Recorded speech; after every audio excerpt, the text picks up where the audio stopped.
Bapak Mama, jemaat Tuhan sekalian, salam. Selamat pagi, salam damai sejahtera buat kita semua yang hadir pada kesempatan pagi hari ini. Saya Pendeta Trofiania Pratu Edo, saya berpelayanan di Jemaat Elim Lasiana dan hari ini saya sudah kali kedua memimpin ibadah minggu di diaspora.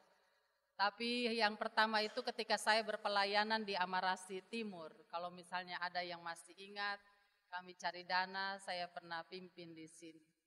Dan ini suatu hal yang membawa sukacita buat saya untuk kembali ada di jemaat diaspora. Bapak Mama jemaat Tuhan yang terkasih, kali ini kita bertemu dalam perayaan Minggu Advent untuk tahun 2024. Dan sesuai dengan kalender bacaan yang dikeluarkan oleh Majelis Sinode Gemit, kita merenungkan bersama-sama Mika pasal 5 ayat 1 sampai dengan ayat yang ke-8. Dan kita akan merenungkan firman Tuhan di bawah tema memuliakan Raja yang memulihkan. Hanya jemaat Tuhan yang terkasih, saya sesungguhnya mau mengajak kita semua untuk secara cepat kita membaca sampai dengan ayat 14 yang menjadi keseluruhan dari perikop ini. Karena ini merupakan satu kesatuan yang tidak bisa dipisahkan dan inilah yang menjadi, kita akan dapat melihat apa sesungguhnya yang menjadi konteks atau menjadi pergumulan bangsa Israel. Sehingga Mika pasal 5 ayat 1 sampai dengan 8 itu kita akan percakapkan hari ini. Bapak Mama jemaat Tuhan yang terkasih, dalam kehidupan kita setiap hari, biasanya kalau kita punya satu barang yang sudah rusak, pasti kita akan mencoba untuk memperbaiki. Betul ya? Kita akan coba untuk memperbaiki. Apalagi kalau misalnya benda yang kita miliki itu suatu hal yang sangat berharga. Contohnya saja HP. LCD rusak, ya, atau apapun yang ada di HP, biar ketong keluar 300.000, 500.000, ketong akan coba untuk perbaiki. Ya. Entahkah itu dengan cara tambal sulam, sedikit melakukan perbaikan, modifikasi, renovasi, itu tujuan kita supaya apa yang kita miliki bisa untuk baik kembali. Tapi Bapak Mama jemaat Tuhan yang terkasih, ternyata kita juga mendapati dalam kehidupan kita ini ada hal-hal yang sesungguhnya tidak bisa lagi untuk diperbaiki. Ketong mau coba model bagaimanapun, dia tidak bisa menjadi baik kembali. Selain, ya, kalau misalnya kita bilang rumah, nah berarti ketong pukul buang semua. Iya toh? Rayap mungkin sudah makan, temboknya sesuai, lalu kemudian juga sudah pecah-pecah, dia punya ya dan lain sebagainya. Kita tidak bisa lagi untuk memperbaiki, renovasi ini rumah tidak bisa. Selain daripada kita kasih hancur mulai dari dasar dan kita bangun kembali. Inilah Bapak Mama jemaat Tuhan sekalian yang menjadi kondisi hidup dari bangsa Israel ketika Nabi Mika melayani. Mika, Bapak Mama Saudara sekalian, atau dalam bahasa Ibrani Mikaya atau Mikayahu, itu memiliki arti siapa yang sama seperti Tuhan atau siapa yang sama seperti Yahweh. Dia melayani di bangsa Israel, di tengah-tengah bangsa Israel dengan berbagai pergumulan, dengan berbagai kondisi hidup yang sangat memprihatinkan sungguhnya. Kalau kita lihat ayat 1 sampai dengan ayat yang ke-8, kita akan mendapati ada satu kenyataan bahwa bangsa Israel itu sementara diancam oleh satu bangsa yang besar yang coba untuk menjajah mereka, yaitu bangsa Asyur. Bangsa Israel berada dalam ketakutan yang sangat luar biasa karena mereka itu adalah sebuah bangsa yang kecil. Asyur itu adalah bangsa yang besar yang sudah sangat terlatih dalam peperangan. Kekuatan militer mereka sangat luar biasa dan mereka adalah bangsa yang kaya. Bagaimana bangsa Israel yang kecil sanggup untuk menghadapi bangsa Asyur. Dan ini menjadi ketakutan tersendiri bagi bangsa Israel. terancam. Ya, setiap saat mereka terancam. Tapi hal juga yang lebih memprihatinkan jemaat Tuhan yang terkasih. Ternyata dalam diri bangsa Israel sendiri itu juga ada problema yang sangat luar biasa berat. Ada beberapa hal yang bisa untuk kita catat ya. Karena itu saya mengajak kita untuk membaca mulai dari ayat 9 sampai dengan ayatnya yang ke-14. Ada beberapa hal Bapak Mama yang menjadi ya ciri kehidupan bangsa Israel pada saat itu. Yang pertama adalah sinkretisme.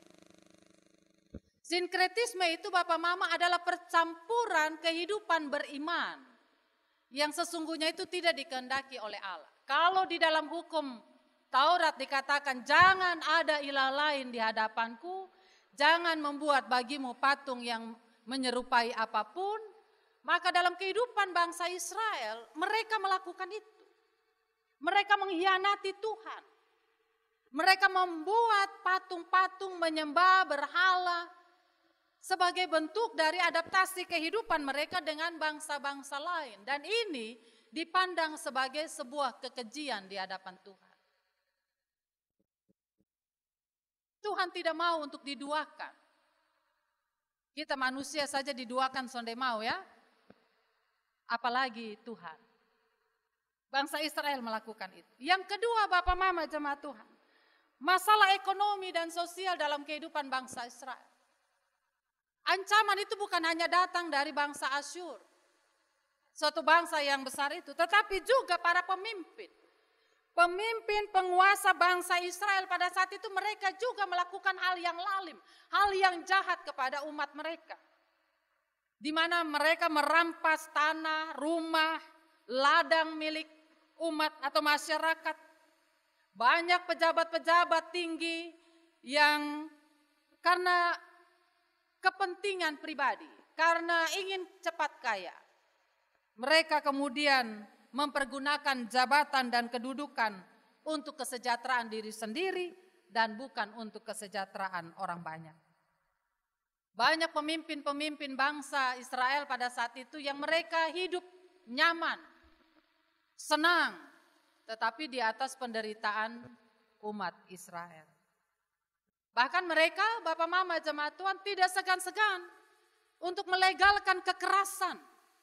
Kalau kita membaca ya dalam firman Tuhan hari ini, kita akan melihat bagaimana kekerasan itu diberlakukan di pinggir-pinggir jalan.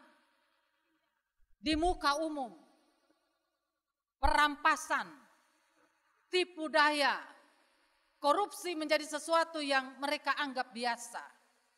Dan itu ketimpangan dalam masalah ekonomi dan sosial. Masalah hukum Bapak Mama.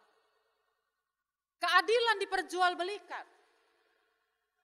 Orang yang kaya, orang yang kuat, punya jabatan tinggi, mereka dengan begitu mudahnya membalikan apa yang benar menjadi salah, salah menjadi benar. Orang yang kecil, orang yang lemah, orang yang miskin, sekalipun mereka benar, mereka tidak akan pernah mendapatkan keadilan. Dan hakim dalam hal ini, orang-orang yang punya tugas untuk ketuk palu terhadap kebenaran, tetap terhadap keadilan, itu gampang sekali untuk disuap, gampang sekali untuk disogok, karena kepentingan pribadi. Karena itu Bapak Mama jemaat Tuhan sekalian, kalau kita pakai istilah sekarang ini proses keadilan itu istilahnya apa? Tajam ke bawah, tumpul ke atas.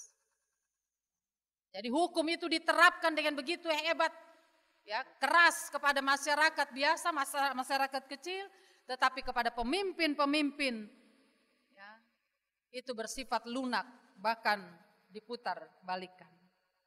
Dan ini juga Bapak Mama Saudara sekalian terjadi bukan hanya di luar gereja, di luar bait Allah, tidak. Pemimpin-pemimpin bait Allah, imam-imam, mereka juga menjadi orang-orang yang gampang untuk disogok, orang yang gampang untuk disuap. Dalam konteks sejarah pelayanan Nabi Mika, Bapak Mama, ada satu kisah tentang ya Nabi Amos yang pada saat itu ya harus mendapatkan tantangan yang berat karena salah satu nabi yang juga melayani di bangsa Israel bernama Nabi Amasya. Itu sampai mengusir Nabi Amos karena apa? Karena Nabi Amos berbicara tentang keadilan, tentang hukum, tentang pejabat-pejabat yang lalim, yang korup. Nabi sebagian bisa untuk disogok. Nabi sebagian bisa untuk bekerja sama dengan ketidakadilan. Dalam hal ini Bapak Mama Saudara sekalian, suara kenabian para imam, para nabi Tuhan itu dipasung. Sehingga Allah tidak lagi bisa untuk mengaum. Ini kondisi.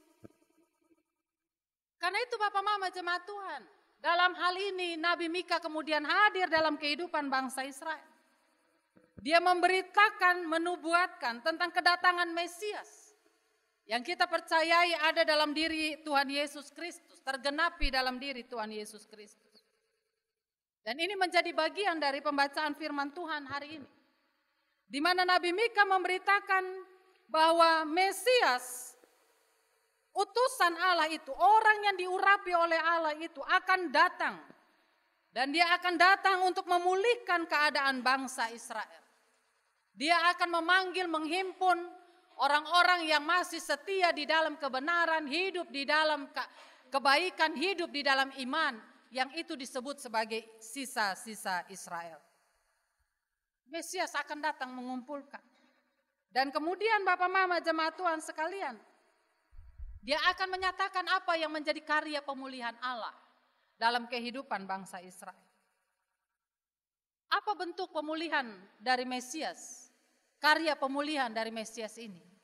Saya mengajak kita untuk membaca ayat 9 sampai dengan ayat yang ke-14. Yang pertama Bapak Mama jemaat Tuhan, Mesias dia akan memberitakan, dia akan menyatakan kepada bangsa Israel supaya mereka menyingkirkan hal-hal yang membuat bangsa Israel, umat pilihan Allah ini berpaling, membuang apa yang membuat mereka berpaling dari Allah. Kita lihat itu di dalam ayatnya yang ke-9 sampai dengan ayatnya yang ke-10. Kesombongan, kekuatan mereka sebagai bangsa, berhala-berhala, patung-patung, ilmu, sihir, leu-leu, itu harus disingkirkan. Tidak boleh ada dalam kehidupan bangsa Israel. Dalam karya pemulihan Allah Bapak Mama Saudara sekalian,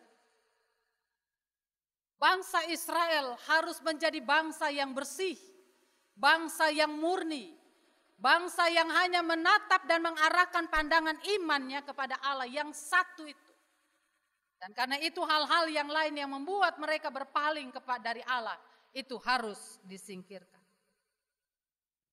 Yang kedua Bapak Mama jemaat Tuhan, Mesias itu juga menyatakan bahwa ia akan datang sebagai gembala yang akan menjaga, memimpin, menyediakan segala sesuatu yang diperlukan oleh bangsa Israel.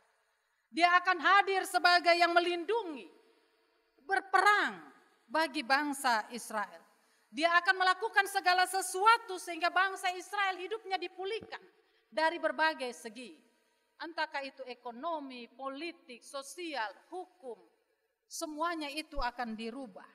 Bahkan juga dalam hal iman. Ia akan datang Bapak Mama Saudara sekalian berdasarkan firman Tuhan hari ini untuk menciptakan damai, mengusir yang namanya ketakutan, kegelisahan. Dia akan membuat damai sehingga bangsa Israel tidak akan lagi merasakan ketakutan oleh karena perang ataupun pertengkaran. Mesias Bapak Mama Saudara sekalian, kalau kita lihat di dalam ayatnya yang pertama, Nabi Mika katakan bahwa Mesias ini akan datang dari satu kota yang bernama Bethlehem. Ada yang tahu arti kata Bethlehem kok? Terima kasih, luar biasa. Ini pasti Mama lulus sekolah minggu ini. Bethlehem itu artinya rumah roti. Ya. Sedangkan Bethlehem ini sebenarnya Bapak Mama adalah sebuah kota yang sangat kecil. Bahkan dikatakan firman Tuhan saat ini terkecil dari antara kaum Yehuda. Dan ini benar. Jumlah penduduk mereka itu sangat sedikit. Mereka tidak punya potensi sumber daya alam mungkin yang terlalu besar. Tidak ada keistimewaan dalam diri kota Bethlehem. Tidak ada satu hal yang istimewa. Sesuatu yang membuat mereka menjadi tenar. Karena itu mereka diperhitungkan. Tetapi Bapak Mama Saudara sekalian, Bethlehem itu adalah rumah roti. Di mana dari kota yang kecil inilah ya, roti kehidupan itu lahir. Ada amin kok? Bethlehem, rumah roti. Karena dari situlah Yesus Kristus yang disebut sebagai roti hidup lahir dan membawa damai bagi setiap orang. Inilah dahsyatnya Tuhan Bapak Mama. Seringkali Tuhan tidak mempergunakan hal yang spektakuler, hal yang besar, hal yang hebat. Dia tidak menjadikan sesuatu yang dalam pandangan manusia dikatakan tenar, viral, punya segala sesuatu yang baik dalam dirinya, lalu kemudian baru Allah akan buat pakai dia. Tuhan bisa mempergunakan hal-hal yang sederhana, hal-hal yang kita anggap kecil, kita sepelekan, kita remehkan. Ya. Dan dia bisa pakai itu menjadi satu hal yang sangat luar biasa. Bapak Mama jemaat Tuhan yang terkasih. Karena itu dalam pembacaan firman Tuhan hari ini, apa yang bisa kita petik, apa yang bisa kita pelajari. Hari ini Bapak Mama Saudara sekalian dalam minggu Advent yang ketiga. Saya percaya bahwa kita semua ada dalam sukacita karena sedikit lagi ketong semua Natal. Iya toh? Ada sukacita, ketong senang. Sebagai keluarga ketong bersyukur karena ketong masih antero untuk kita merayakan ada dalam sukacita bersama sebagai keluarga dalam perayaan Natal tahun 2024. Mungkin ada keluarga yang susun adalai, sujalan dahulu tinggal ketong. Mungkin ada juga yang ada dalam keadaan sakit, tapi kita tetap bersyukur karena kita masih bisa untuk ada di perayaan, nanti perayaan Natal tahun 2024. Sedikit lagi, sonde lama lagi 2 minggu kok, ya, lagi 2 minggu ketong surayakan Natal. Ini sukacita. Setiap gereja ada lonjakan jumlah pengunjung, ya. Yang dulu mungkin hilang-hilang dari gereja, semua deka Natal nih puji Tuhan sudah datang kembali. Kita bersyukur ketong lihat dong pemuka, semoga Natal tahun 2024 itu akan menjadi sebuah keputusan iman, beta akan gereja terus sampai Maranatha. Tapi Bapak Mama Saudara sekalian, di tengah-tengah sukacita ini kita tidak bisa tutup mata. Bahwa hidup kita juga punya pergumulan yang sangat berat. Tidak jauh berbeda dengan bangsa Israel pada saat itu. Kita masih berhadapan dengan ajaran-ajaran sesat. Kita masih berhadapan dengan orang-orang yang dia bilang dia orang Kristen, dia orang percaya, tetapi hidupnya tidak di dalam Tuhan. Betul kok Sonde? Saya pendeta dari kampung Bapak Mama, Amaras. Dan juga dalam pengalaman pelayanan mulai praktek, masih kuliah sampai yang saat ini, itu menjadi kenyataan dalam gereja. Kita sering kali untuk membagi waktu demi Tuhan, ambil bagian dalam pelayanan Tuhan, ketong hitung pidata. Tapi coba kalau misalnya ketong mete untuk apa dulu? Pesta, urus makan daging. Duduk omong firman Tuhan itu sebagai suatu hal yang membosankan. Tapi kemarin omong politik ketong bisa mete. Istri dong cari suami, tanya bilang suami ada di posko. Ada di rumah bersama. Itu istilah-istilah. Gereja tidak lagi menjadi rumah bersama yang menyenangkan. Ya. Kita masih memalingkan diri dari Tuhan. Memprioritaskan hal-hal yang bukan Tuhan. Sama seperti bangsa Israel juga Bapak Mama Saudara, ketidakadilan. Ketimpangan sosial, hukum yang diputar balikan, ini terjadi dalam kehidupan kita. Kejahatan makin lama makin meningkat. Siapa yang ada ikuti itu kasus Agus? Mau Agus Sediko, mau Agus Buntung ko, mau Agus Miftah ko, mau Agus segala macam. Agus tenar, di sini ada yang namanya Agus, baptis ulang. Dan itu menjadi gambaran kehidupan kita sebagai bangsa. Jangan bilang bahwa itu ada di luar daerah. Jangan bilang itu hanya ada di Mataram, ada di Bali, ada di Jakarta. Tidak, di Kupang pun ada. Dan itu kita nonton setiap hari. Pemimpin-pemimpin yang lalim, pemimpin-pemimpin yang jahat dengan bangsa, dengan umatnya.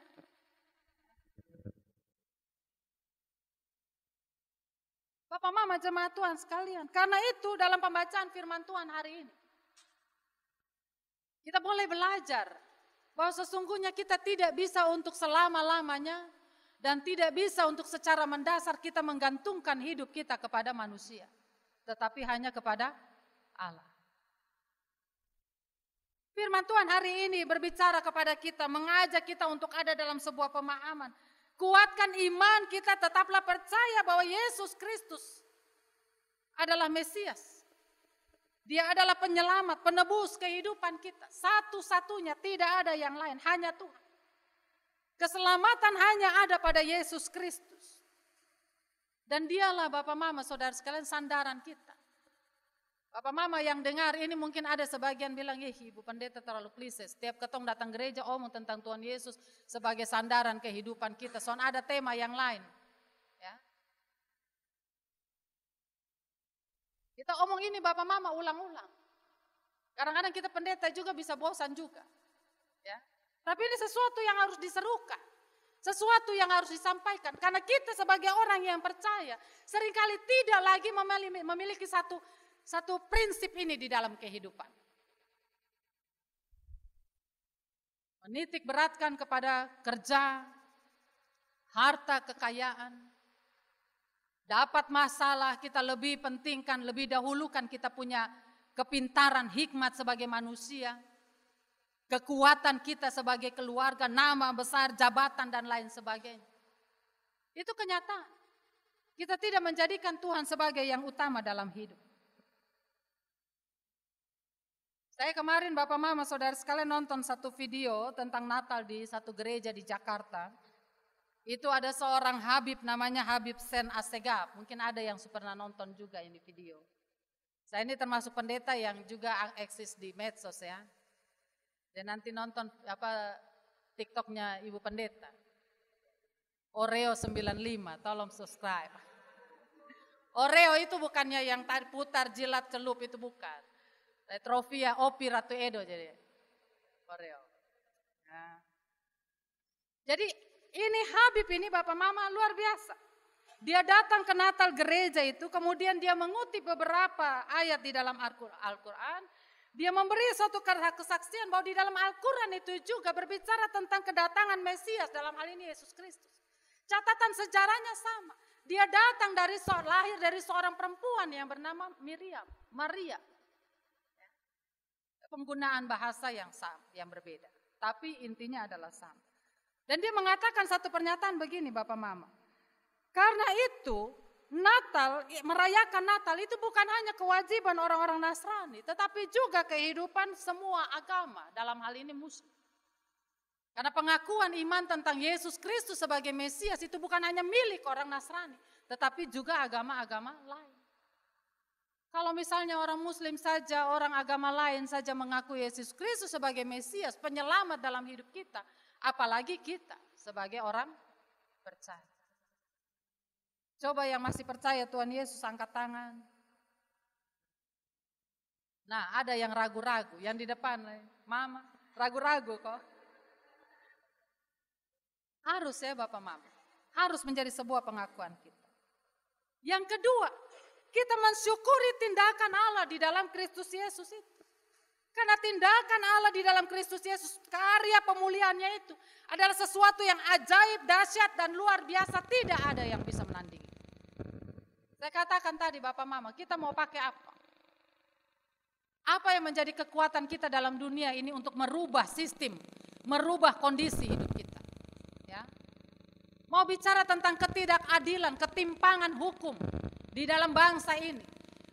Pemimpin ganti pemimpin, presiden ganti presiden, pilkada terjadi berulang-ulang. Tetapi apa yang terjadi di masa lalu sampai dengan saat ini pun tetap terjadi. Ketimpangan ekonomi, orang yang kaya makin kaya, orang yang miskin makin miskin. Orang mau berusaha akan kalah menjadi dari orang yang punya modal banyak. Karena apa? Sistem tidak berpihak kepada orang-orang yang lemah. Dan itu terjadi. Itu terjadi. Hanya di dalam Kristus saja Bapak Mama Saudara sekalian, pemulihan itu bisa terjadi. Tuhan bisa mengubah apa yang bagi kita mustahil menjadi sesuatu hal yang nyata. Karena itu Bapak Mama Saudara sekalian, ini menjadi ucapan syukur kita.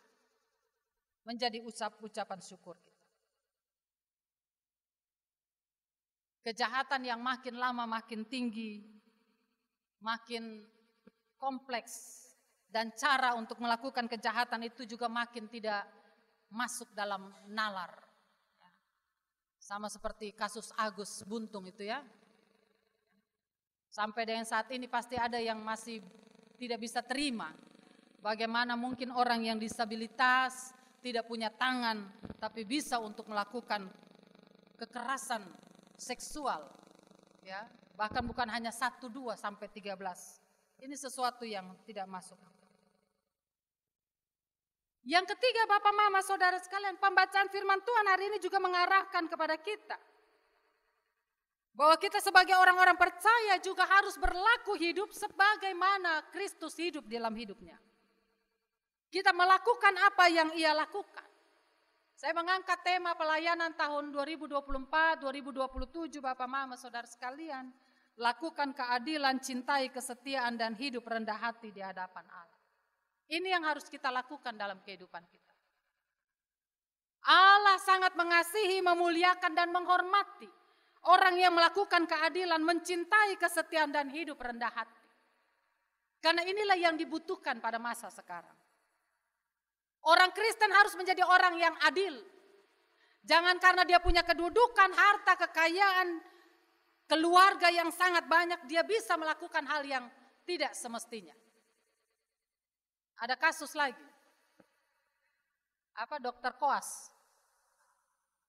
Itu menggambarkan ketong punya kondisi. Update Bapak. Ya. Hanya karena soal jadwal liburannya bisa tertunda, dia bisa ya panggil dia punya mama. Dokter Koas. Panggil dia punya mama, panggil dia punya bodyguard, pukul orang di tempat umum. Kekuasaan, harta. Ya, bikin dia menjadi pongah. Bisa melakukan sesuatu terhadap orang yang kecil. Sikap adil, setia pada apa yang menjadi panggilan, menjadi sesuatu yang sulit ditemui. Karena itu gereja harus memulai ini dalam kehidupan kita bersama. Orang percaya diingatkan bahwa kita punya status. Yang pertama, peacemaker. Pencipta kedamaian. Mulai dari dalam keluarga, dalam kehidupan bergereja, dalam kehidupan komunitas, dimanapun kita berada. Kita menciptakan damai. Ciptakan keadilan. Hidup di dalam kasih dengan semua orang. Dan ini menjadi tema besar dalam kehidupan kita. Tapi kita melakukannya itu di dalam rumah tangga kita masing-masing. Orang biasa bilang think global, act lokal. Ya. Yang kedua, status kita yang kedua Bapak Mama, itu ketong harus berhenti sudah karena kebaktian kedua. Status yang kedua, kita ini adalah penyambung lidah Allah. Kita adalah Nabi Mika, Nabi Amos, Yehezkiel, Yesaya pada masa sekarang. Suara kenabian kita bukan hanya diserukan lewat gereja, pendeta, penatua, diaken, pengajar. Bahwa kita juga adalah nabi-nabi di hadapan Allah. Kita harus menyerukan, lakukan keadilan, cintai kesetiaan, hidup rendah hati. Dalam kehidupan kita, baik itu dalam keluarga, hidup berbangsa, bernegara, hidup dalam gereja. Bapak Mama, kemarin di dalam pilkada itu saya dapat bocoran saja. Tapi data ini juga hanya Tuhan yang tahu. Pilkada kemarin ini katanya, tapi di diaspora dan elim kami bersih. Tidak ada politik uang. Kita pilih pemimpin kita murni karena kita lihat dia adalah orang yang punya kompetensi. Betul? Betulnya lemah. Betul? Kita pilih karena dia bisa. Bukan karena uang. Dan kalau ada yang melakukan itu, menerima itu harus hati-hati. Suara kenabian kita sebagai orang percaya sangat diperlukan. Ketika mereka memimpin, pemimpin-pemimpin yang sudah terpilih memimpin. Lalu kemudian seandainya saja terjadi ketidakadilan, terjadi ketimpangan sosial, kita tidak boleh tutup mulut. Setuju? Itu 300, 200, apalagi 100. 100 ini ketong pi di pasar ketong dapat dengan mudah. Ya. Tapi jangan sampai itu 300, 200, 100 itu membuat kita tutup mata terhadap pemimpin-pemimpin yang lalim. Bapak Christian Widodo harus siap. Kalau nanti ada salah satu jemaat diaspora yang datang, Bapak salah. Dan kita harus berani. Ya. Kalau misalnya Bapak Wali Kota buat salah, ketong harus siap untuk tegur. Jangan mau suara kenabian kita dikebiri. Singa dari Israel harus mengaum. Singa dari diaspora, dari Elim harus mengaum. Karena itulah yang menjadi tugas kita. Kalau kita melihat sesama kita buat kejahatan dan kita tidak menegur, sesungguhnya kejahatannya itu tertimpa di atas kepala kita. Bapak Mama jemaat Tuhan sekalian, Advent menjadi persiapan kita untuk menyambut Tuhan Yesus sebagai Mesias. Dia adalah pembawa damai. Dia itu adalah damai. Dia datang untuk membawa keadilan kasih. Dia memulihkan kehidupan kita. Karena itu apa yang telah diciptakan oleh Allah dalam Kristus Yesus, itu juga menjadi tugas tanggung jawab kita. Berbicara tentang kerajaan Allah bukan bicara tentang sesuatu yang ada di awan-awan. Sesuatu yang akan kita jalani ketika masa kematian itu akan ada. Tetapi kerajaan Allah itu juga harus dinyatakan sekarang, saat ini juga di tempat dimanapun kita berada. Lakukan keadilan, cintai kesetiaan, dan hidup rendah hati. Tuhan yang memiliki firman memberkati kita semua. Amin.